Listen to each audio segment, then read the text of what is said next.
In this video, you will be learning about the first grammar unit concept for the year, proofreading marks. You have notes and a chart that you need to fill out as you go, and you have a practice worksheet. Please complete these and return it to school by the due date. You can pause and replay this presentation as often as you'd like. The objectives for this unit are that students should understand that editing, proofreading, and copy editing are synonyms that mean checking for and correcting grammatical errors in a piece of writing. The use of standard proofreading marks helps avoid confusion when you're editing your own work or someone else's. Students should be able to use the proper proofreading mark to indicate an error in a text, and make appropriate corrections to a text based on someone else's proofreading marks.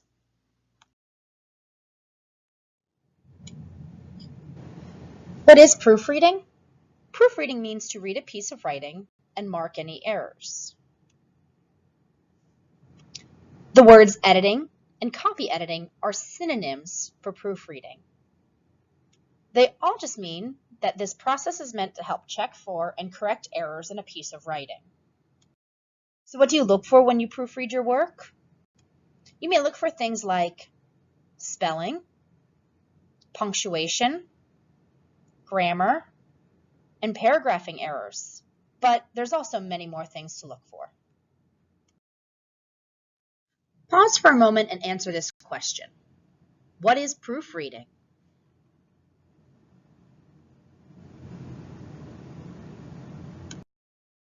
So why do we proofread? Well, when writing, we all make mistakes. So when we proofread our drafts, it helps us iron out any little unnecessary errors that may have been made. Proofreading shows that you take pride in your work and that it is the best you can make it. It can also help you gain more points on your exams and essays, and could even make the difference between an entire grade. What could be better than that? Just remember, we are not perfect, so we need to make sure that we are checking our work to ensure that it's our absolute best before we submit a grade.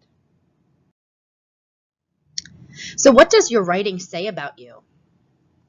Well, in many situations, you need to use your writing skills the first time you contact someone new. Whether this is an application letter to a college or university, maybe an email to a potential employer about a job, or even when you write a response to an exam question. We all know that first impressions count. And what you write is like a way of introducing yourself to someone you have never met before, or trying to prove yourself to someone you already know. Therefore, you need to consider what impression you want to give about yourself when you write. So what impression do you want to give about yourself? Do you want it to say that you don't really care about your writing? Or do you want it to say that you've checked for little silly errors and made the corrections? Think about it. What might your writing say about you as a person? Does it show that you care about your work? What might a few unnecessary errors in your writing suggest about you to a stranger? If you want to create a good impression of yourself, it is vital that your writing shows the best work you are capable of achieving. And proofreading will help you do this. Stop for just a moment. Answer this to yourself. Why is it important to proofread?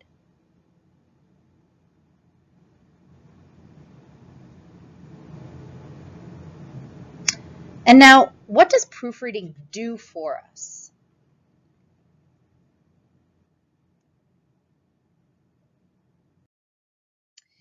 In this unit, you will be learning 16 proofreading marks. These are ways we mark up documents to show any errors. The uses of standard proofreading marks helps avoid confusion when you're editing your own work or someone else's. It's like a common language for editing. These easily understood graphic symbols are essentially the language editors speak when marking a piece of writing. So wait, Miss Morgan, you're telling me that proofreading marks are the same everywhere? Yep, pretty much. Whether I am proofreading your writing, another student or teacher here at OP is proofreading your writing, or another teacher from Alaska is proofreading your writing. When you see the marks on your writing, you will know how to edit and what changes to make. By the end of this unit, you will be able to use all 16 proofreading marks to indicate an error in a text. You will also be able to use those 16 proofreading marks to make corrections to a piece of writing based on someone else's proofreading marks. So are you ready? As you watch this presentation, make sure you are taking notes on your proofreading chart. I have filled out the first column. You should fill out columns 2 and 4 completely. And in column 3, you need to write the proofreading mark on the incorrect sentence example. For this presentation, I'm going to chunk the 16 proofreading marks into groups of 4. The first 4 are for spelling, capitalization, lowercase errors, and inserting words or marks. The first proofreading mark we are going to go over is a very commonly used mark when proofreading writing. In fact, you'll most likely all see this proofreading mark in your writing or someone else's writing more than once. This one is for spelling errors. If you notice a spelling error in someone else's work, you will circle the misspelled word and write the letters SP above the word. Don't write out the correctly spelled word. That should be something the author does. For example, if someone turns in a piece of writing and you notice the word monkeys is spelled wrong, like it is here, you would circle the word and write SP above it. If this was your writing and you received your writing back with a circle and SP above the word, you would know to change your spelling from monkeys with an IES to monkeys with that EYS ending. So remember, when marking a spelling error, we circle the misspelled word and write SP above. The next common error is for capitalization. This is for letters that are originally written as lowercase letters, but should be capitalized. Don't worry, we will go over the rules for capitalization in the next grammar unit. So when you notice a letter that should be capitalized, we need to write 3 small lines under the letter that should be changed. For example, here the L in Liberty should be capitalized because we will learn that Statue of Liberty is a proper noun. So to mark the change, I would just draw 3 lines under the L. And the change is simple. Just capitalize the L. The next proofreading mark is for lowercase letters. This is for letters that are originally written as capital letters, but should be lowercased. Again, we will go over the rules for capitalization in the next grammar unit. For this proofreading mark, you will draw a diagonal line through the capital letter that should be lowercased. Be careful when marking this that you do not cross out anything except the letter you are indicating to change. In this example, the B in bicycle should not be capitalized. So I need to mark the B with a diagonal slash. But I want to be careful that I don't want my line to go through the B and the I or between the D and the B. Otherwise, we'll learn in a few minutes that will create confusion with another proofreading mark. So to make that change, we would just make that B in bicycle lowercase. Remember, when marking a letter that should be lowercased, make a diagonal slash through the letter that needs to be changed.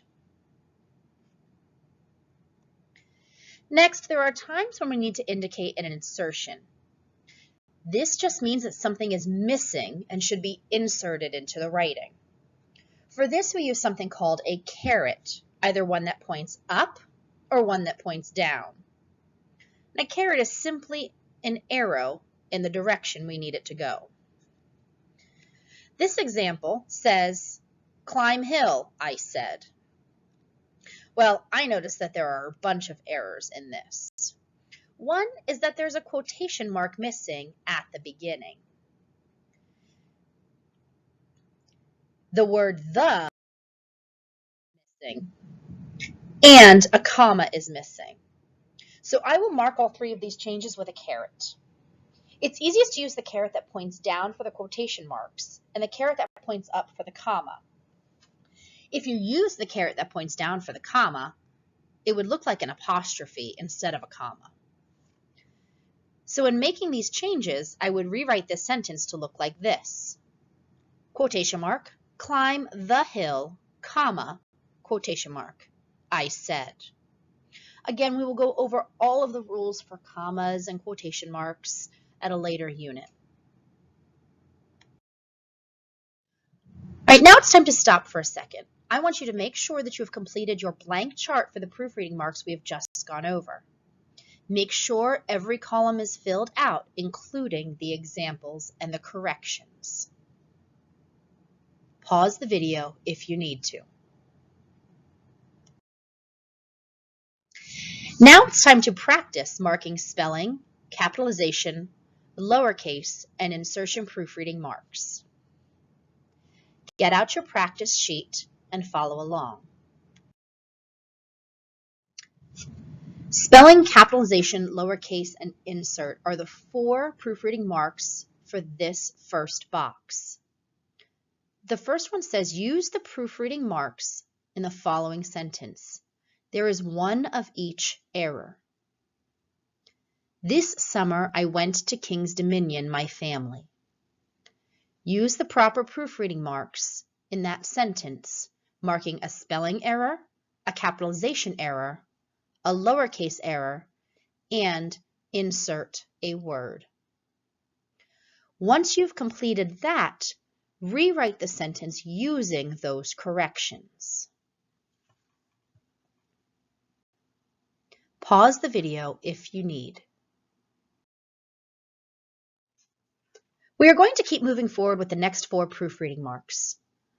These 4 are colon or semicolon, end punctuation, inserting a space, and indicating a new paragraph. The first one in this group is for marking missing colons or semicolons. You will learn in later units how to properly use colons and semicolons in writing. Since these punctuation marks are used between words, circling them makes it easier to see. So when you need to add one of these punctuation marks, write it in and circle it. Here's an example. Don't fire me, I beg you. We will learn later in this year that this example is called a run-on sentence, since there are 2 complete sentences. I can punctuate this with a semicolon in between the 2 complete sentences. I would write the semicolon and draw a circle around it. So the rewritten sentence would look like this. Don't fire me, semicolon, I beg you. The next proofreading marks we will go over are for inserting end punctuation that may be missing. We know that there are only 3 ways to punctuate a sentence at the end: an exclamation point, a question mark, or a period. And because exclamation marks and question marks are larger and stand out, we can mark these with a caret. But for periods, make sure to circle it because it could be easily missed. In this example, there are actually 3 sentences that are not punctuated correctly. It was you, yes, but why? So to start making the corrections, I will punctuate the first sentence. In this case, this could be either a period or an exclamation point. But I'm going to make this an exclamation point because of the way it sounds. Next, I will add a period after yes. And remember, I'm going to circle the period so that it's easier to see. Finally, know the last sentence should end with a question mark, so I will write a caret and insert the question mark. The corrected sentence looks like this. It was you, yes, but why?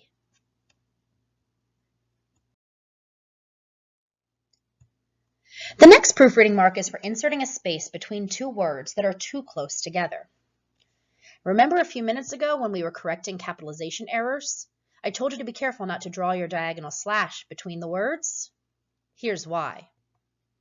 The insert space mark is exactly the same as a capitalization error, except you should place it between the two words that are too close together. For this example, I noticed that the sentence, "I gave her flowers," needs to have a space between the words gave and her. So I put a diagonal slash between gave and her. To make the correction, I would then simply rewrite the sentence by putting a space between gave and her. Easy, right? Just remember, do not make it look like a capitalization error. You need to make sure that there is a clear difference between those proofreading marks. The next proofreading mark is kind of funny. This proofreading mark is for marking when the writer needs to make a new paragraph. So for this, we write a backwards P, but we put 2 lines. So in this example, we have dialogue between 2 different people. We will learn in later units that the dialogue between 2 characters requires a new paragraph every time someone new speaks. So for that, I would write the backwards P, indicating that the new paragraph should come after the first piece of dialogue and before the second piece. So the correction for this example looks like this. Why, I asked, period. New paragraph. Why not, she said. We may also mark a new paragraph when writing multi-paragraph assignments, and a new idea is started, but the paragraphs aren't separated.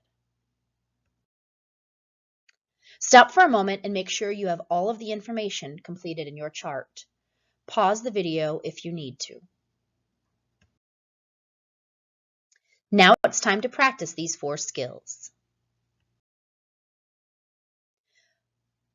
In this box, you will be making errors, correcting errors, for colons, semicolons, and punctuation, inserting a space, or indicating a new paragraph. You're going to use the proper proofreading marks on the following sentences. There is 1 of each error. It says, "What do you plan on buying at the store?" I asked. "I will get eggs, bread, and milk," she answered. Now you're going to rewrite the sentence using the corrections. Remember, there is 1 colon or semicolon error, 1 end punctuation error, 1 error where you need to insert a space, and 1 place where you need to indicate a new paragraph beginning. Pause the video if you need to. The next 4 proofreading marks we will cover are transposing words, deleting, closing up, and substituting a word. Sometimes when writing, it's easy to flip-flop words. For this, we would correct by transposing or switching the 2 words. To transpose just means to switch. For this, we get to draw a little step. I would start on top of the first word and draw my step under the second word. This tells me to switch the 2. So in this example, "Give me gum the," I notice that the words gum and the are backwards, so I need to transpose them. So I would draw my little step above the words gum and the, and then the corrected sentence would read, "Give me the gum." It's also very easy to make errors in our writing by writing a word or letter twice. In this case, we would need to delete. This is a fun punctuation mark because it looks like a little pigtail. For this, you would draw a little pigtail over the letter or word that needs to be deleted. In this example, "I want some cake," I first noticed that there's an extra N in the word want. And instead of marking it as a spelling error, I'm going to mark it as a deletion of a letter. So I would draw my little pigtail over one of the N's. It doesn't really matter which one. But I'm going to be careful to make sure my pigtail does not cross any other letters. The next error I notice is that the word some is written twice. I'm going to choose one to mark as needing to be deleted. I'm going to extend my pigtail over the entire word. When making the correction, the sentence now says, "I want some cake." No, but really, doesn't some cake sound good? Sometimes we make errors by adding a space where there shouldn't be one. For this, we need to use the close-up proofreading mark. This is a half circle above and a half circle below the space. This just helps tell the writer to squeeze together by deleting the space. This is common when writing compound words. In this example, ring the doorbell, I know that the word doorbell is a compound word. So I'm going to use the close-up mark to show that these two words need to be squeezed together. The correct sentence then looks like this: ring the doorbell. The last proofreading mark in this section is when we need to show that a word needs a substitute. This is easy to show because we just cross out the old word and write the new word above it. For this example, the writer made a silly mistake by writing Frank Washington. We know he meant to say George, so we are going to simply cross out Frank and write George above. And then the correction is also really easy. We just write George Washington. Stop here and make sure you have included all 4 of these in your chart. If you need to pause the video, please do so. Now it's time to practice these 4 proofreading marks. On your practice sheet, we're going to be doing transposing words, deleting, closing up, and substituting a word. It says use the proper proofreading marks on the following sentence. There is one of each error. The dog likes run to when he hears the mailman. Now, rewrite the sentence using the corrections. Pause the video if you need. The end is near. The last 4 proofreading marks we will go over are underlining or italicizing titles, correcting comma splices, run-on sentences, and fragments. These 4 proofreading marks are easy, but they may be more difficult to spot since we have not yet reviewed these concepts. But don't worry, we will go over each one of these later in the year. When writing a title, we may need to underline or italicize the title. In order to do this, we would underline the title that needs to be highlighted by underlining the entire title. But then we will tell the writer, italicize or underline, by writing the abbreviations ITAL period or by writing UND period above the title. In this example, I read Alice in Wonderland. The book title Alice in Wonderland needs to be italicized. So I will underline the full title, but then tell the writer ITAL, which lets them know that that needs to be italicized. Again, we will go over rules for titles later in the year. For now, just know the proofreading mark. Comma splice errors are very common, as many people do not know how to properly use a comma. Don't worry, in this class you will learn commas and you will love commas. When writing, sometimes there's a naked comma or a comma that doesn't really belong. In this case, it's called a comma splice error. Marking this is easy because we just use the abbreviation CS. In this example, call me sometime, comma, we'll go to a movie, is a comma splice error because there is a naked comma with 2 complete sentences on either side. So I would mark CS, indicating that a change needs to be made. The change would then look like this. Call me sometime, comma, and we'll go to a movie. Again, we will go over comma rules in great detail later in the year. You will love it.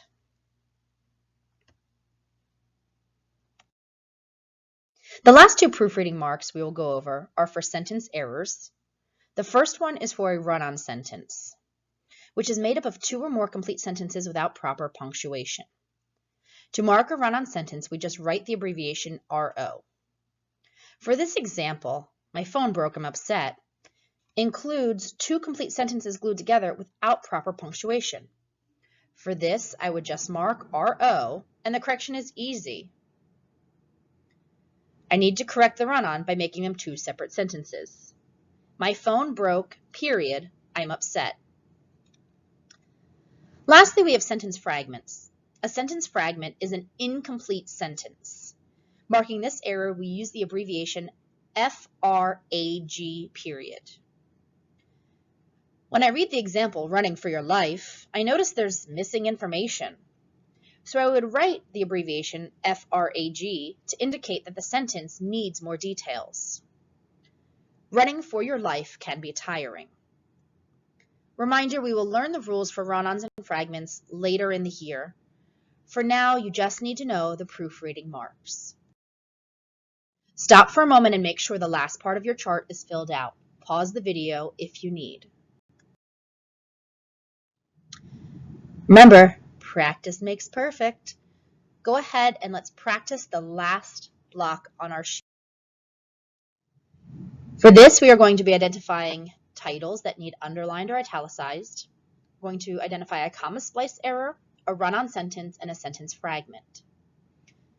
Use the proper proofreading marks on the following sentences. There is one of each error. Read The Hunger Games for class, comma, I hated it, period. My teacher thought everyone would like it. She was wrong, period. Again, this is a little more challenging, but I want you to try it. We'll go over in class if we need. Once you're done identifying the proofreading marks, rewrite the sentence using the correction. Pause the video if you need. Time for review. Today we went over that proofreading means checking for and correcting grammatical errors in a piece of writing. We also discussed that it is important to proofread our writing because first impressions matter, and we need to make sure that we turn in our absolute best piece of writing every time. We then learned the 16 proofreading marks that we will use in class. You learned how to mark an error in someone else's writing, and you also learned how to use the proofreading marks to make the appropriate corrections in your own writing. The 16 proofreading marks you should know are marking for spelling errors with a circle and SP, changing a letter from a lowercase to a capital by 3 underlines under the letter, changing a capital letter to a lowercase letter by crossing out the capital letter.